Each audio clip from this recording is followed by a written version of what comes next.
Senator from Massachusetts. Thank you, Mr. President. Mr. President, this past Saturday marked 50 years since the passing of the Individuals with Disabilities Education Act in 1975. Before the IDEA, children with disabilities were often institutionalized or excluded from classrooms, deprived of the support needed to achieve their God-given potential. IDEA changed that by guaranteeing every child, regardless of ability, the right to a free and appropriate public education. The IDEA said that every child is worthy of reaching their full potential, and that the federal government ought to provide the resources to make that possible. Massachusetts, the birthplace of public education, first passed a state law, Section 766, which established the high legal standard that would be adapted and expanded federally as IDEA. I was proud to vote for that bill, Section 766, as a state representative, one of my first votes in my career. And that bill then became the model for the entire country. In the decades since the IDEA became federal law, students, parents, educators, administrators, and support staff have worked tirelessly to deliver the promise of a world-class education to millions of students with disabilities. But far too many students with disabilities are still waiting for their shot at a meaningful education. The federal government committed to funding 40% of the cost to school districts of implementing the IDEA. But Congress has never fully funded special education. Right now, the federal government is only covering 12% of the tab, and that is unacceptable. And now President Trump and Education Secretary Linda McMahon are threatening the very foundation of public education. They are slashing education funding, stealing from children to give tax breaks to CEO billionaires and millionaires. It is Robin Hood in reverse. They are trying to destroy the Department of Education. When the department first opened its doors, fewer than 1 in 3 students with a disability graduated from high school. Only 1 in 3. Today, that number is over 70% of kids with disabilities graduate from high school. But instead of fighting to make that 100%, Trump and McMahon are attempting to send education for students with disabilities back to the Stone Age.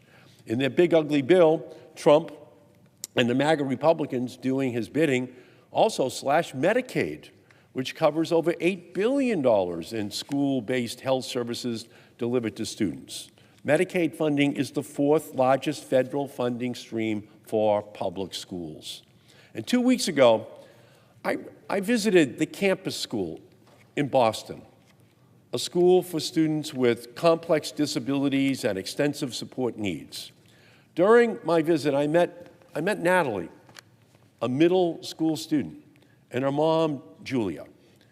Natalie has DUP 15Q syndrome, which causes serious developmental, behavioral, and medical needs, such as frequent seizures. Natalie requires 24-hour caregiving support. Natalie's story demonstrates how crucial the IDEA is and how devastating Trump and MAGA Republican cuts will be to the families around the country. In April of 2023, Natalie and her mom moved to Massachusetts to seek out a safe, accessible education for her, which she was not receiving in her home state. The implementation of IDEA and outcomes for students with disabilities vary dramatically across state lines. Now Natalie is receiving the support she needs to flourish. Her school has set up an individual education plan with goals for her academic achievement, occupational therapy, communication, and motor skills. Her home school district is able to access funding from the state of Massachusetts, the IDEA, and Medicaid to cover Natalie's educational costs. Her school pays $18 million each year to allow students like Natalie to receive the highest quality and best fit school placements out of district. In turn, her school receives $1.7 million from IDEA funding and $500,000 in Medicaid funds to offset those costs, around 10%. If this federal funding is jeopardized, the school, Natalie and her peers, their educators, their families will have no idea how to continue providing the level of education that these students not only deserve, but are legally entitled to. And that includes the nurses, the teachers, the occupational therapists, the school staff that work with Natalie. It includes the assistive technology Natalie uses to communicate, federal health and education funding to give Natalie her voice. It also includes the transportation that Natalie receives to and from school each and every day. Natalie's disability does not preclude her ability nor deny her the right to receive an excellent education. At school and at home, Natalie radiates joy because she is given the support she needs to flourish. Every student with disabilities is worthy of that same support, inclusion, and joy. Natalie's mom, Julia, with whom I spent a couple of hours talking, she's amongst the strongest amongst us, Natalie's mother. She navigates a world that is not yet designed for her daughter to thrive without ceaseless advocacy and effort. Yet Julia says what keeps her up at night is thinking of the thousands of children, just like Natalie, who don't have the extensive support that her daughter does. And I will tell you, Julia needs that help. It's 24 hours a day. She needs that help that's going to be slashed. There are millions of students across America still fighting for what Natalie has and what is promised by the IDEA, an education that allows them to thrive. And because of Donald Trump, Linda McMahon, and MAGA Republicans, that promise is moving farther and farther out of reach. And at the same time, the education that Natalie currently receives is under threat. Natalie, her mom, her teachers, her school administrators, they all want to ensure Natalie receives a world-class education. But a vision without funding is an hallucination. If the federal funding and protections backstopping education for students with disabilities stops flowing, as insufficient as they may be right now, we will see a nationwide regression. And we cannot let that happen to Natalie or to any child in our country. They deserve our nation's support.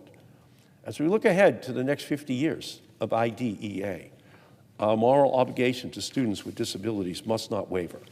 We must finally fully fund the IDEA.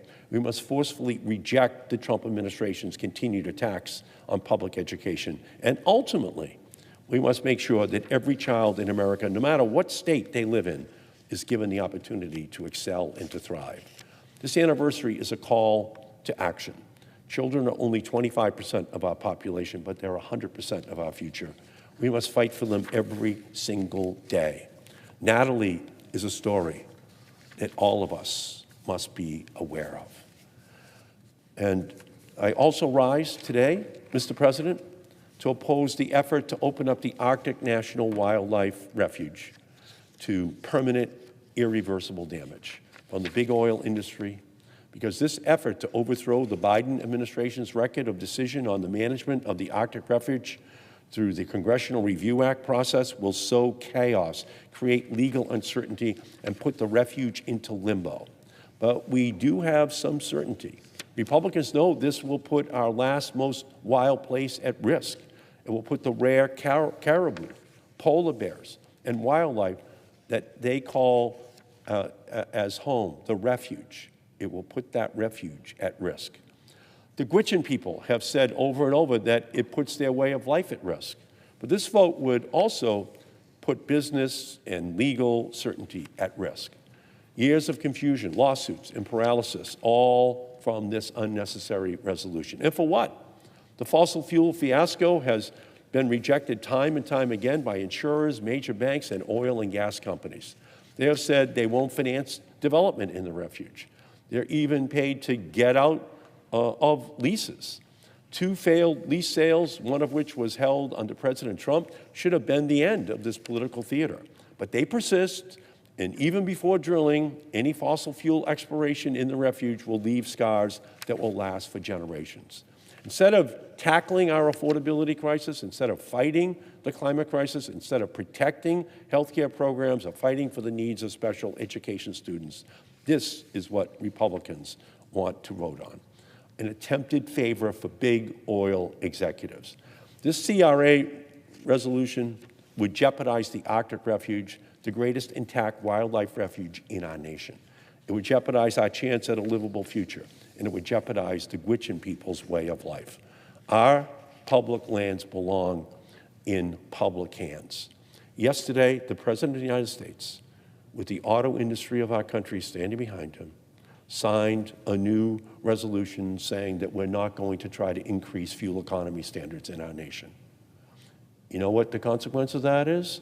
They want to just put a big gas station up on the Arctic refuge, and we'll just start drilling for more oil because we don't want to make our vehicles more efficient. We're going to cede the future to Chinese all-electric vehicles and just pull out of the race in order to compete with them. The price is that at the same time, they are saying, we will drill for oil in the most precious part of our national public lands. An absolute disgrace. We are a technological giant. To give up on our ability to be able to make these vehicles more efficient is a death sentence for the most precious and vulnerable areas in our nation. It is completely and totally irresponsible, immoral, and it is going to wind up with scarred oil fields all across these refuges that unfortunately were completely and totally avoidable. And yesterday, President Trump signed, in many ways, the death warrants for all of these precious areas in our country because he pulled out of a race to increase the fuel economy standards where we put the oil in the vehicles that we drive. So, Mr. President, I thank you for your courtesy, and at this point, I yield back.